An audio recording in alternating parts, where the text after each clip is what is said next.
Bonjour à tous, ici moi et moi c'est moi et je suis avec moi. Comment ça va mon petit moi? Super. Alors aujourd'hui on va commenter la deuxième vidéo de Linux sur les IEM intermédiaires. Alors on va commencer par de nouvelles commandes. Euh, J'espère que vous maîtrisez tout ce que vous avez étudié avant, tout ce qu'on a vu précédemment donc. Alors on va commencer, on attaque direct et on va partir euh, sur des commandes qui vous permettent d'éditer. En fait, je vous ai montré souvent comment avec la commande echo mettre des éléments dans un fichier par exemple. Echo, on avait vu echo bonjour dans le fichier file par exemple. Ensuite, il suffisait d'afficher le fichier file, il contenait le mot bonjour. Je vous ai montré comment le rajouter à la fin, le mot bonsoir par exemple. Vous pouvez à nouveau afficher, vous voyez que le mot se met à la fin. Mais parfois, vous avez besoin de plus de flexibilité. Donc il vous faut un éditeur. Alors un éditeur, c'est ce que vous avez sûrement utilisé de manière graphique, mais ici on va s'intéresser à ceux qui sont disponibles en ligne de commande. Alors, l'éditeur le plus simple à utiliser, c'est un éditeur qui s'appelle Nano. Nano, il suffit d'écrire Nano, N-A-N-O, et le nom du fichier, Nano File. Voilà. Donc ici vous avez un éditeur très sommaire qui vous permet justement de modifier le contenu à votre convenance. Vous pouvez faire ce que vous voulez comme... c'est un éditeur quoi. Donc c'est très très pratique. Ça peut être très intéressant de l'utiliser. Donc voilà. En bas vous avez le menu. Donc je le rappelle, l'accent circonflexe G, c'est disons... c'est en fait contrôle. En fait, à chaque fois que vous voyez un accent circonflexe, il s'agit de la touche contrôle. Donc en fait, pour faire exit, pour quitter donc, il suffit de faire CTRL X. Ici, je vais faire CTRL X et il me demande, voulez-vous modifier le fichier, blablabla, attention, si je mets non, ça ne fera aucun changement. Donc j'ai le choix entre Y et N. Donc je choisis Y. Voilà, le nom du fichier à écrire, je laisse le même, file, je valide avec entrée.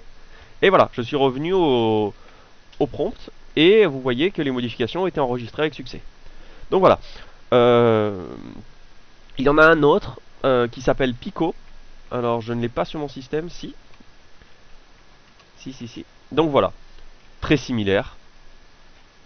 Et vous avez un plus complexe qui s'appelle Vim. Alors VIM, où il y a la version allégée, enfin plus simple, qui s'appelle VI, ou VI ou VIM en tout cas. Vous avez donc ici, en fait, Vim, c'est quelque chose de... C'est un éditeur très complexe. Mais pour être très honnête, vous n'avez pas vraiment besoin de savoir l'utiliser au début. Ça peut être intéressant de savoir s'en servir plus tard parce qu'il y a beaucoup de fonctionnalités. C'est vraiment quelque chose d'énorme.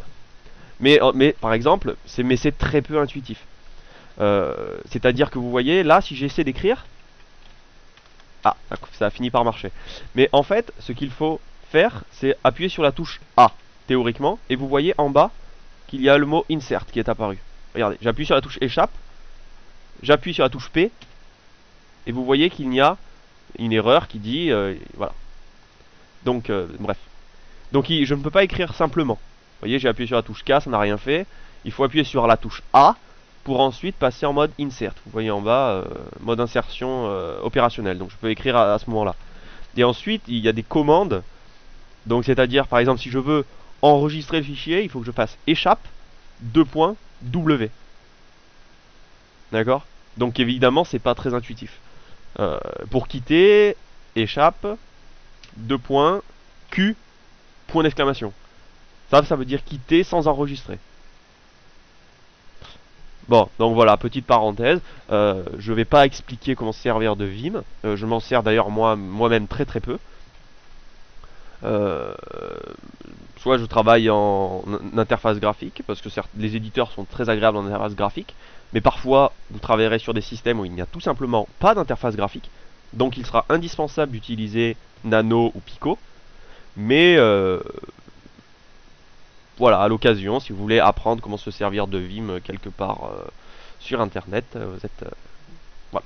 Ou au moins vous connaissez le nom, quoi. Et donc c'est voilà. Très important. Éditer les fichiers, bien évidemment, c'est beaucoup. On ne peut pas toujours ajouter à la fin ou ce genre de choses. Bref. Donc j'aimerais parler vite fait aussi de deux commandes qu'on a vues précédemment, ls et echo. Alors, je vais faire justement pour bien voir que si vous avez compris ou pas l'utilisation de la commande man, je vais le faire sous vos yeux, ébahis, j'imagine.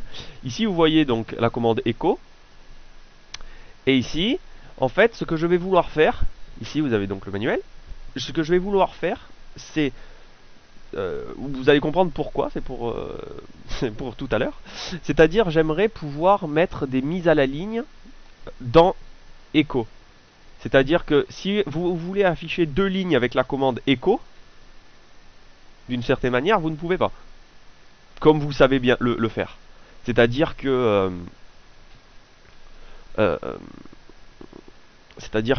en fait, si vous mettez echo... Ben, je vais vous montrer. Alors, en fait, tout simplement, si vous mettez echo bonjour et qu'ensuite vous voulez mettre une mise à la ligne, vous faites comment? Si vous voulez marquer echo bonjour et à la ligne bonsoir, par exemple. Vous ne pouvez pas faire ça en une commande. C'est pour ça que j'utilise le manuel, pour essayer de trouver comment on fait. Alors, ici vous avez par exemple, vous voyez si E est utilisé, les séquences suivantes sont reconnues. Et ici vous avez des séquences. Ce sont des caractères, donc quelque chose de spécial. Disons, ouais, voilà, une interprétation spéciale. Et les interprétations spéciales commencent toujours par un anti-slash là donc. On appelle ça un caractère d'échappement. C'est-à-dire que si vous tapez A, il va afficher le caractère A. Si vous marquez anti-slash A, il considérera ça comme une alerte. C'est un bip en fait, un bip système. Mais bon, ça on s'en fout, on s'en fiche pour l'instant. Ce qui m'intéresse, c'est celle-ci. Ce que je veux faire, c'est afficher une nouvelle ligne. Mais il faut utiliser l'option E. Option "-E". D'accord? Ensuite, on peut utiliser cet élément-là. Alors, on va voir ce que ça va donner. Donc, je vais utiliser echo avec E. Et je vois qu'ici, je veux faire une nouvelle ligne. D'accord. Donc, ce que je vais faire un echo-E. Donc, je fais comme si je ne connaissais pas. Je vais sur le manuel, je vois. D'accord, c'est E. Après, il me dit anti-slash N. Alors, je valide. Et vous voyez qu'il me marque N à l'écran. Ah, c'est pas vraiment ce que je voulais faire. Alors, ce qu'on peut faire donc, ce qui est assez important, petit aparté, ce qui est assez important, ce sont les délimiteurs. En fait, imaginons que vous vouliez afficher des espaces. Je vous rappelle qu'un espace est considéré comme ce qui sépare un argument d'une commande. Commande-argument, quoi. Mais, dans certains cas, vous voulez considérer cet espace comme faisant partie intégrante de l'argument. Vous voulez que l'argument contienne un espace. Donc, pour ce faire, vous pouvez utiliser les guillemets, ou les doubles guillemets, ou les simples guillemets, à condition que l'argument soit entouré. Ici, il comprend très bien que ceci est une commande, ceci est l'option, et ceci est l'argument qui se rapporte à cette option. D'accord? Donc, je valide. Et ici, vous voyez qu'il me fait deux mises à la ligne. Alors, pourquoi deux? Je vais vous montrer pourquoi. Parce que, je ne sais pas si vous avez remarqué, en fait, echo bonjour renvoie bonjour, puis une mise à la ligne. Ceci est une mise à la ligne. Sinon, le mot prompt serait ici. Alors, je vais dans le man pour vous montrer où comment trouver cette extension. Ici, vous voyez, "-n" n'affiche pas tout simplement la mise à la ligne.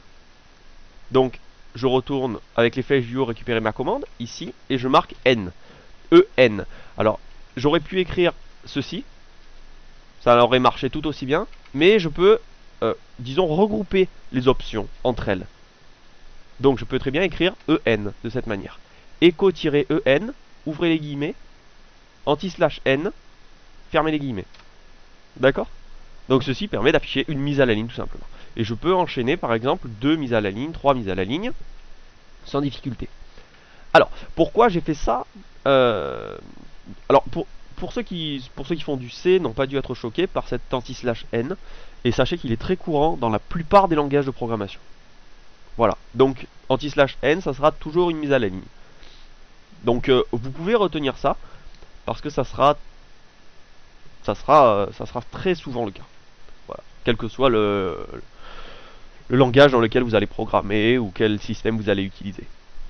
Donc voilà. Donc ce que je vais faire, c'est par exemple mettre une ligne avec B par exemple, C, A. Alors normalement, en regardant cet écran, vous devriez comprendre ce qu'il